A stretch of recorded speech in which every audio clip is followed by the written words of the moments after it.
Hey everybody, if you're listening to this video and think, did I hear a sheep? You did. I have two lambs in my laundry room downstairs and they cry every time they hear me or see me. So hopefully we can make it through without too many little bleats, but just like that, you're gonna probably hear them. Hopefully it won't be too loud or distracting. So today we're gonna talk about what equipment you need as you go into the bee yard. I want to do this because number one, you need to be prepared. Number two, you need to know what you need to spend money on and what you can wait on. There's a ton of equipment marketed to beekeepers and it all looks so cool and it's really fun to shop for. But I've discovered over the years that I've spent a lot of money on things that I didn't really use more than a couple times. And I want to show you the basics you need to get started. And then as you progress through your beekeeping journey, you can see, oh, that would be nice to have a tool to do this or that. And then you can go back and add that in to your beekeeping arsenal as you work. So the first thing we're going to talk about is a smoker. So I feel like that's an essential piece of equipment for a beekeeper. My smoker is from Daydant. So you can see that's their logo on the back. You can see it is well loved. That's propolis marks from my gloves on here. But I feel like this has been a really high quality smoker. It was probably $50, I guess, so it's a little on the pricier side, but I will say I think it's one of those pieces of equipment where that little extra investment really makes a big difference. It's very, you can tell just from feeling of it, you know, it's kind of high quality. It's a little heavier than what I first started out with. I initially just bought like a kit of beekeeping equipment from Amazon because I thought, you know, I'm not really sure if this is something I'm gonna like. And that worked for a little while, but that smoker I just didn't feel like was as effective as this one. So this one, I definitely, if something happened to it, I would repurchase from Daydant. So the next thing I want to show you is what I use to carry my equipment into the bee yard.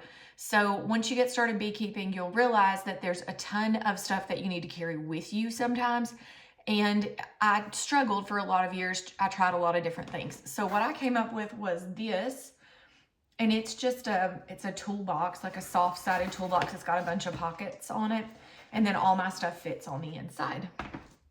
So another essential thing that you're gonna need are some gloves. So I wear just regular leather gloves, like leather work gloves. You can see that they get dirty, they get propolis on them.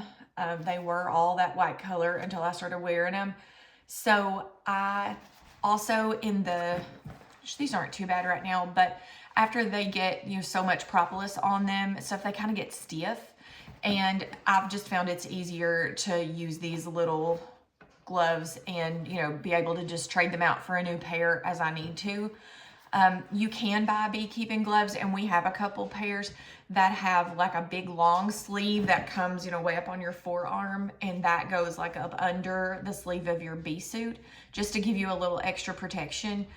You will discover when you work with bees that they will try to get into any little crack, nook, cranny in your suit that you can. So I'll talk a little bit more about that when I talk about suits, but they've got this little, you know, the little cuff, so I just push that up under the sleeve of my bee suit, and that works great for me. David prefers to wear those longer gloves, so that's really just kind of beekeeper preference. You'll hear and see people do a lot of different things. So the other big important thing that you're gonna need is a hive tool. So that's what this right here is. This is all propolis on it. It needs to be cleaned off. So there's several different types of hive tools that you can buy, but this hive tool is called a J hook, and it's called a J hook because of this hook right here. So what you're gonna do with this tool is you use it to pull frames from your hive.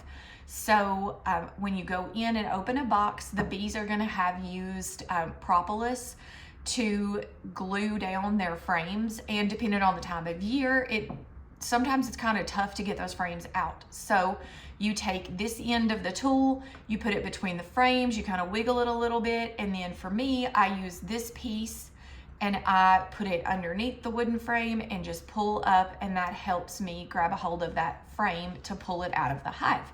So they make hive tools without this. That's a really common hive tool. I have several of those. I don't think I have one with me though.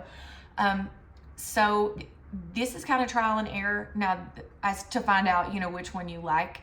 I will say buy more than one, because so buy one of each kind to try out, because you can never really have enough of these.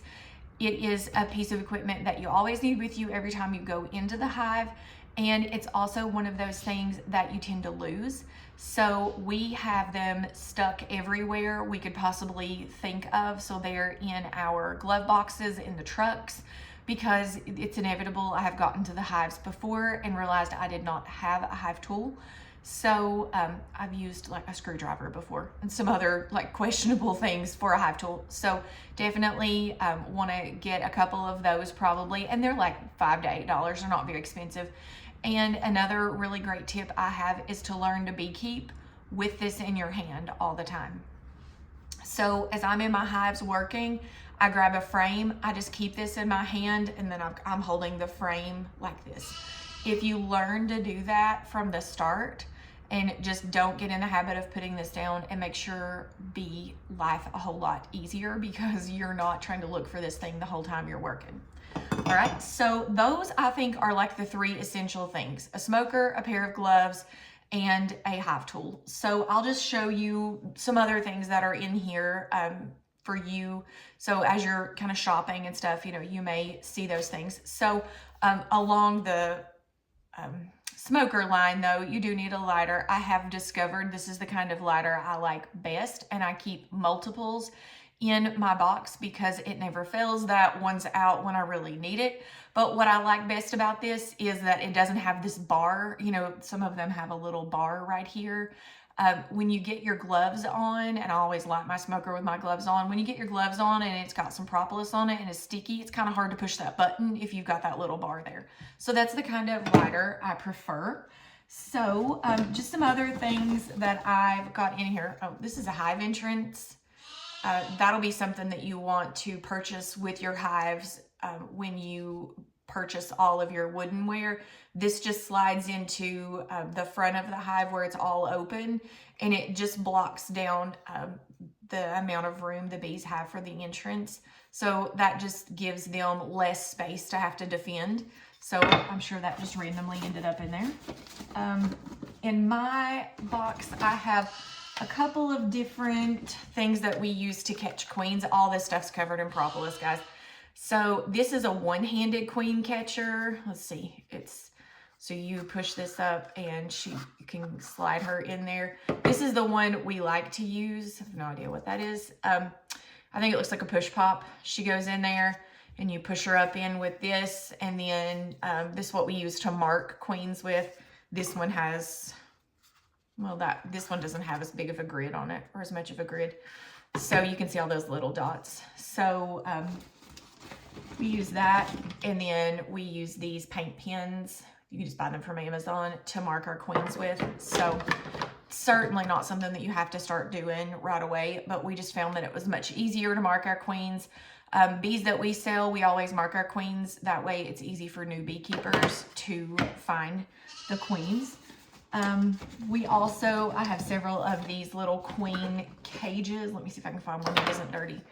There's just a little queen cage. So we have had instances in the spring maybe where we've opened up a hive and we see, you know, we've had more than one virgin queen hatch in there and they've not, you know, killed each other yet. So we will put an extra queen down in here sometimes. So it's always kind of a handy thing to have. What else is in here? Oh, I always keep a pair of scissors in here because some mite treatments that I use come in a package that has to be opened with scissors. So I've learned the hard way a couple times on that. So right now, because we just went through coming out of fall and trying to do like winter feeding and stuff, so I keep newspaper and a spray bottle in here to put sugar on my hives if I need to. So I put that newspaper down on top of the hive, spray it with water, and then dump sugar on it as like a little extra insurance to make sure that the bees have had enough food over the winter. The other thing, oh, here's a hive tool that doesn't, I told you they're everywhere. So there's a hive tool that doesn't have the J hook on it. A lot of people really like this one. And you never know what you might find in here. The other thing that's in here is an EpiPen. I think that's really important because, you know, it's good to know that you've just a little extra insurance. Of course, you know, I had to talk to my doctor about it. I'm not giving you medical advice or anything, but it's just kind of peace of mind for us. I initially, when we first started beekeeping, had a couple of stings that I had reactions to, never anaphylactic reactions, but I would swell really bad. That seems to have gotten much better as I've worked with the bees more, but still, it's just kind of nice to know that that's there. I carry one in my bee suit with me, and we also carry one in all of our trucks. So it's just something that I like to have as peace of mind. So that's about it as far as the things that I feel like we've got, you know, that you would need to think about purchasing to help yourself out in the hive. So the big 3 things are a hive tool, some gloves, and your smoker. Ooh, sorry, your smoker. And everything else, you know, it's just kind of a see what you might need later and kind of go from there.